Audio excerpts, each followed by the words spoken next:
Right, cool. So this video is going to be different to the ones that we've been doing where I put on my post. This is going to be like a Q&A weekly series based on the questions that you give me. So these questions are based on your needs, what you need help on. It could be education, it could be relationship, it could be personal, whatever it is that you're going through, you ask these questions and I will try and answer them the best way I can with my knowledge and experience that I've gained all these years. So literally what I would say is use me.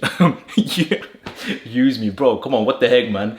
You know what I'm saying, right? Use me. Use this platform to ask literally things that that's going through your mind that you need help on, and I will try and help you with that. So I don't know what we're gonna name this kind of series. If you have any kind of thoughts, put it down in the comments. Would be good to put a name to this kind of thing, because that means we can just do this on a weekly basis and literally just keep asking the questions. I want you to ask the questions, because the more you ask, the more I'm able to think, oh, this person asked it this way, this person asked it this way. Okay, let me think about that. It challenges me as well, and I like that. So don't be hesitant, don't be nervous of asking. I will help you. Just put the questions down, like in this video, the questions that you might have now, just put it down here so I can put down the next video. So without further ado, let's get to the first question. How do you cope with feeling like you're behind in life? For example, sometimes I feel the pressure to achieve something at the right age before it's too late. Any advice is appreciated. This is a very common theme that we all go through, that we feel that we're behind in life and we get this pressure that we have to achieve certain things in life by a certain age. But you have to ask yourself this question, and this is something that will help you to think, where is this pressure coming from? You have to identify that pressure, because if you identify that pressure, you know, okay, there's a way to resolve this. I can probably guess most of this pressure is probably coming from your parents, your friends, society, social media. But you have to do this, and this is very, very important. What is your goal in your life? Stop looking at everyone else. Forget what anyone else thinks about you. Forget what anyone else says about you. What do you want to achieve in your life? That's number one. Because if you have a goal of what you want to achieve, now you know, okay, this is my goal. Okay, now I have to do step 1, step 2, step 3, step 4 to get to that goal. So you are on your own journey. So when you have these thoughts of, oh, I feel behind in life, you're not going to have these thoughts. Do you know why? Because you have a goal that you set yourself that you're going to do, and you're on your way to achieve that goal. So when those thoughts come, you don't care, because you're on your path. You're walking towards that goal. So this thing about feeling behind is something that we have to try and eradicate. And because this is pressure coming from all around us, we compare. Comparison is another thing. You're probably comparing yourself with other people, your friends, because your friends probably know what they want to do, or you see other family members, or you see other people doing what they want to do, and you're looking at yourself and thinking like, shit, I don't even know what I want to do, and I feel very behind because everyone else around me knows what they want to do and they're getting ahead. Don't worry about them. Forget about them, because they're wired differently to you. Just because they figured out what they want to do doesn't mean that you have to figure out what you want to do right now. You also have to bear this in mind. This is very, very important, and it will give you perspective. You're probably 18, 20 years old. You're young. You have the next 70, 75 years of your life. You're not going to be able to do all of these things straight away. It takes time. You have to be patient. This is a long game. Just because someone else knows what they want to do, I probably guarantee you that person who knows what they want to do will probably change again. After 5, 10 years, they'll change again. That's how things work. Not everyone is going to be able to be sticking on the same thing again and again and again. So when you feel that pressure, ask yourself this: where is the pressure coming from? And then list them down. And then ask yourself, okay, if it's from parents, family, etc., do they really know what I wanted to do? Do they really actually understand what I enjoy, what I like doing? Because that's also something that you need to take into consideration. If you don't know what you want to do, you need to start figuring out, okay, what is it that I like doing? What is something that I'm passionate about that I can just go and do and try? You do that, because when you do that, you're passionate about it, which means that you're not going to care about anyone else, because you're in it, you're engrossed in what you're doing, you're enjoying it. So when those thoughts come into, oh, look, this person's higher than you, you're not going to care. You're not going to care, because you're going to be saying, I enjoy what I'm doing. I like what I'm doing. So I don't care about, oh, I have to be at this stage at a certain level. No, it doesn't work that way. So what I would say is, first, don't worry about what other people do. Forget about that. You got to block out that noise. Stop comparing yourself with other people as well, because that's very important. Comparison and looking at what other people are doing is the biggest downfall in your own happiness and your own fulfillment in life. Focus on your goal. And if you don't know what you want to do, which most people don't know what they want to do, which is completely natural, by the way, so you don't feel pressured by that, you're going to go and try different things. This is a bit of a trial and error at the beginning, right? You're going to try and do these different things and see which one works, which one you like. And once you figure out what you like, that's it, you got it. And then now you're like, okay, my goal is now to do this, which means I've got to do step 1, step 2, step 3, step 4, and I'm going to go on that. So that's what I would say. What would your advice be to a young person who has many ambitions? Example, pursuing a career in finance, acting, starting their own business. Wow, you have a lot of ambition. That is good. That is good to have a lot of ambitions. But what you want to first do is prioritize, okay? So you want a career in finance, you want to act, and then I think you said you want to start a business as well. Okay, cool. Which one is the highest priority? See, the way I would look at it is, in this world that we're living in, you're going to need money. You're going to need to earn money. A career in finance means you can do that, right? So why don't you do a career in finance and then on the side start acting, do these different roles, practice your acting, look at these different things, because acting is not something that you can do like a 9 to 5 at the beginning. It's going to be hit and miss. But if you have a career in finance, you can have something, a stable job for you to work and get income, which means you can do those side things on the side. Starting your own business, you can also do that on the weekend. So what I would say is prioritize first. It's good to have ambitions. Don't get that twisted. I'm saying that have ambitions and keep those ambitions strong. But you got to be smart and strategic with the way you go about doing things. Because if you go and do all these things at once, you're going to be burnt out. You're not going to enjoy it. You're going to be like, I hate this. I don't like this. No, I can't be. I just, it's too much. So prioritize. Okay, career in finance will give me a stable income. Cool, which means that I can then take a bit of risks on the side doing acting and then starting a business. Because the acting and starting business is not going to be as easy as getting a career in finance, if that makes sense. So once you have that career in finance, put more effort on the side for those other things that you have. And then when those other things are starting to become higher, acting, for example, you're acting and you got a role, for example, that's even paying more than what you're getting in your career, then you know, okay, I gotta make the move, right? Or your business that you're starting at the beginning is gonna give you zero revenue, but you're building it on the side, you're building it on the side, you're building it on the side, and as you're building, the revenue starts to increase to the point that when the revenue is more than your career in finance, then you know that is much more better for you in the long run. So what I would say is prioritize. Great to have ambitions, fantastic. Manage your time accordingly and prioritize the thing that's important, and then on the side do the business and then do the acting as well. However, to your point, I think the Q&A weekly series would work well. I would also want your advice on leadership. If you would give any, say to your 18-year-old self. Leadership, this is a very broad topic, but the fact that you're asking this at 18 years old shows to me that your mind is already ahead, which is great to see. Now, the thing that you have to understand about leadership, it's not about this thing where, oh, I'm above you, do this, do that, because in the hierarchy, I'm above you. That's not what leadership is about. Leadership is about understanding the people. You are working for the people. You need to make those people comfortable. But for you to do that, you need to be very self-aware. You need to know yourself.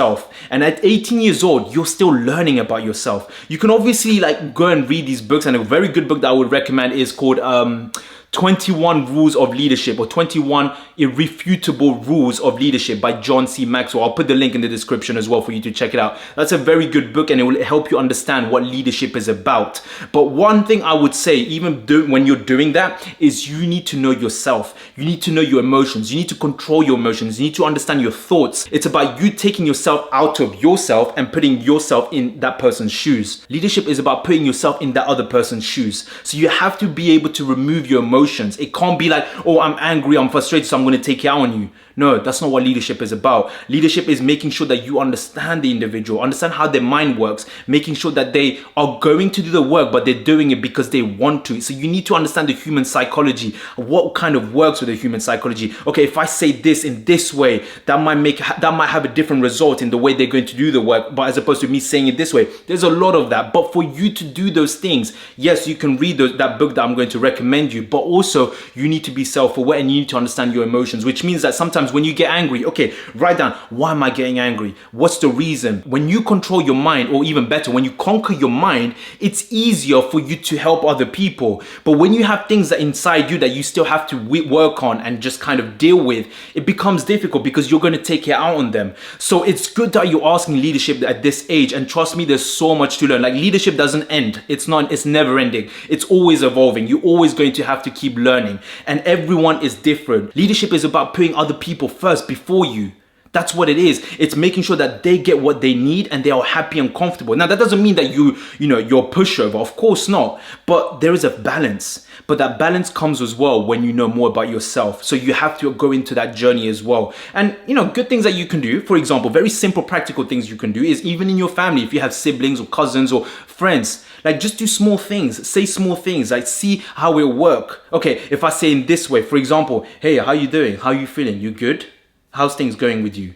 See, that's you taking the leadership, because you're now you're interested and you're invested in that person. And then as you start doing that, that person will start opening up to you. But then what you're doing is you're subconsciously thinking, okay, I am going to try and help you out as well. So try and look at leadership in a way where it's not about you, it's about the other people. That's what a good leader is. A good leader makes sure that everyone else around him or her is taken care of. He's bringing the motivation, he's motivating them, he's bringing that enthusiasm, he's bringing that energy. He wants to make sure that his people are good.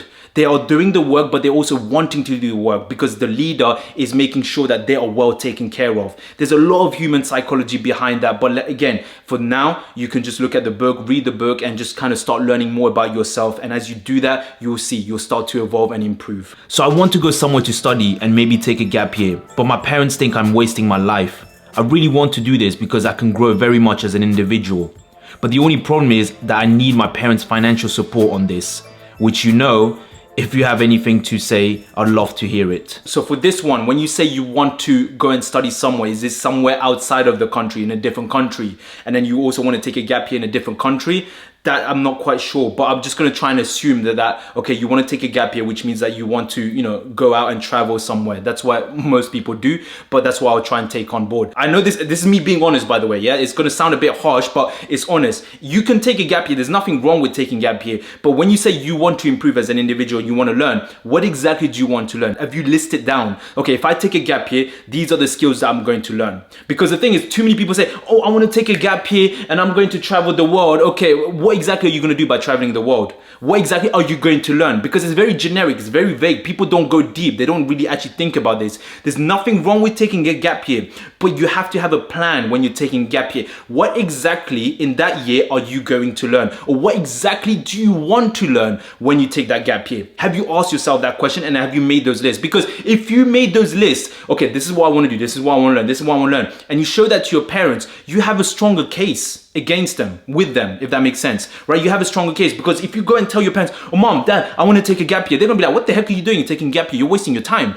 go and study. Of course they're gonna do that. They're parents, they're old generation, that's how they'll think. But you have to have a case for yourself. Okay, I want to take a gap year because I want to improve my social skills. I want to improve my communication skills. I want to try and learn more about what's out there, different cultures, whatever it is, I don't know, but you got to list that down. You can't just say, I want to take a gap year. It's not a strong case. And the second thing that I would say is you cannot be dependent on your parents to help you financially for the gap year. That's a decision that you made. So what gives you the mindset or the right for you to say, oh, mom and dad, you have to provide for me? This sounds harsh, I know, but I've got to be honest with you, okay? You want my honest answer? This is me being honest with you. The truth will hurt, but it's good. You can take the gap year, but then go and find work. Go and fund that gap year. Go and work and make sure that, okay, I'm going to work and I'm going to save up a certain amount of money. And if you're not sure about how to save and all these things, I've put videos on that as well before, so you can check those out. But okay, I need this amount of money. Okay, I need, I don't know, let's say £3,000. Okay, I need £3,000. So for me to get £3,000, I need to work this amount of hours for this amount of period of time for me to get that. You can't ask your parents for this, because the reason is, let me tell you what it is. It's weak. It's weak because you're relying on your parents. How can you say you want to get out of your parents' house, but then still want your parents' financial support? Like, how does that work? I hope you understand that, right? And listen, I'm not trying to have a go at you. I'm just telling you the truth. So you want to be on your own feet. Okay, I'm going to take the gap year.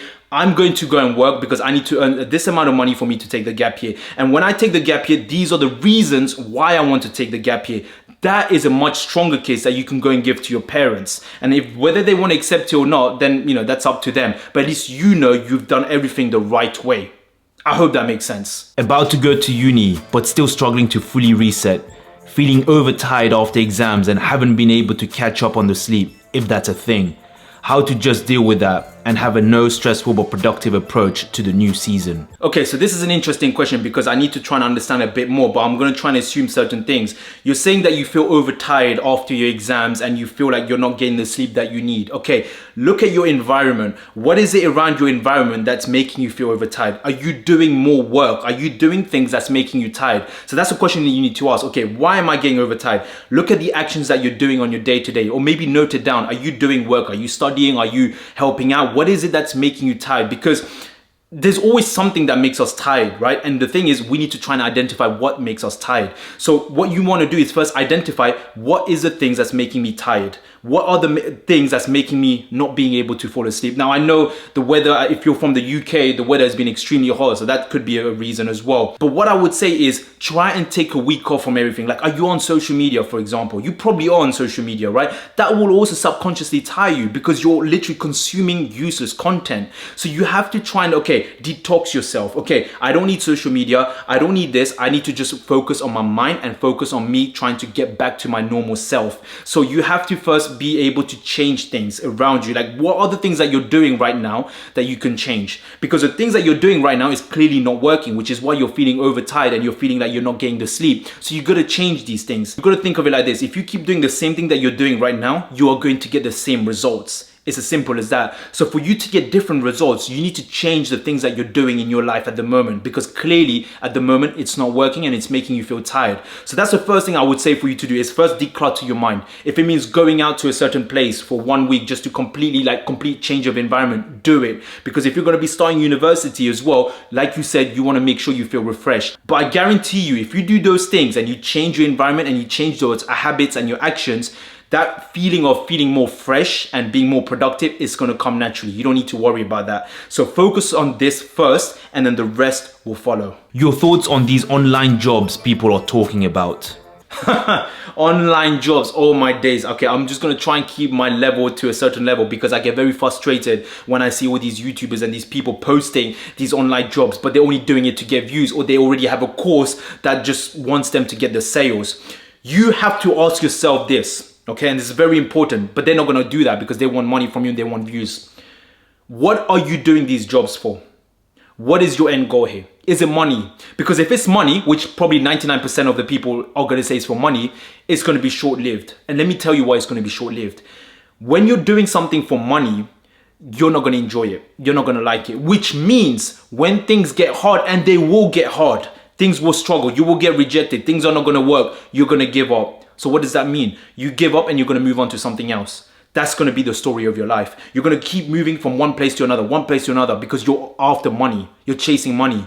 So I disagree with a lot of these things that people say if all you're chasing is money. Now, if you're doing it because you have it, you enjoy it, or you saw this certain job that you actually like and you've tried it and you enjoy it, fair play, respect, go and do that. But most people don't do that. Most people don't have that kind of mentality. They're only doing it because they want money. I mean, if you look at these videos, the way they kind of put their videos is really to sell it to you, right? Hey, you can make this amount of money. It's a sell. It's a sales pitch. That's what they're doing. And probably they have courses in their links that probably they've done and say, okay, you know what? If you check my course out or you buy this course, you know, you'll be able to get even more money. I'm pretty sure that's how it works. I'm pretty sure that I'm just thinking logically. That's probably what they do. So you have to ask yourself, the question is, are you sure that you want to do something for the money, or do you want to do something because you have a passion and you actually enjoy? Because when you have a passion and you enjoy it, when things get hard, you are not going to falter. When other people will falter and they'll be like, I give up, you're not going to give up. Do you know why? Because you enjoy it. When you enjoy something, you don't care about the hardships. You go through, it's easy. It's like me, when I started teaching maths, I enjoyed teaching maths, man. I liked it. That's why I left the corporate world, which means that when most people would have given up, when, you know, things were very hard for me, I didn't. I kept plowing through. I kept plowing through to the point where now eventually a lot of people know who I am and what I do. But that was because I enjoyed it. If I did not enjoy it and I didn't have a passion in it, I guarantee you I would have given up. So what I would say to you is, when you look at all these online jobs, you have to ask yourself this question: is this something that I will be able to do? And would this be something that I will enjoy doing? And if it is, great. But if it's something that, oh, I'm chasing money, you have to ask yourself the question again, like, is this the right thing to do? Because when things will get hard, you will give up. And what I would say, when you're watching these videos, you should take it with a pinch of salt. Don't believe everything you see for face value, because a lot of these people are just doing it for the views, or they have a course, or they want to make money. So they're not going to tell you the whole thing. They're not going to tell you the hardships, or, you know, how difficult it is. They're trying to sell something to you. So this is why I don't watch these kind of stuff, because to me, it's just like, it's cringe, man. It's actually cringe to just kind of like, okay, if you're doing it because there's genuine value in it and it actually can help someone, great. But most people don't look at it like that. Most people are in it for the money, which is why most people will fail. I'll tell you that most people would fail. So I hope you've taken value from this video, and if you have other questions that's going through your mind, put it down in the comments. I am going to answer them. So the more questions you have, the more I'll be able to answer for you and help you as well. So literally use me. Any questions that you have, don't worry. Don't worry about anyone else, what anyone else says. Don't worry about what other people would think. This is about you and your journey. You want help, you gotta ask. You don't get if you don't ask. That's a very straightforward fact, right? You don't get if you don't ask. So put those questions down and I'll be able to come up with more videos for you to help you out. And as always, everything starts from zero. When are you going to start? Peace.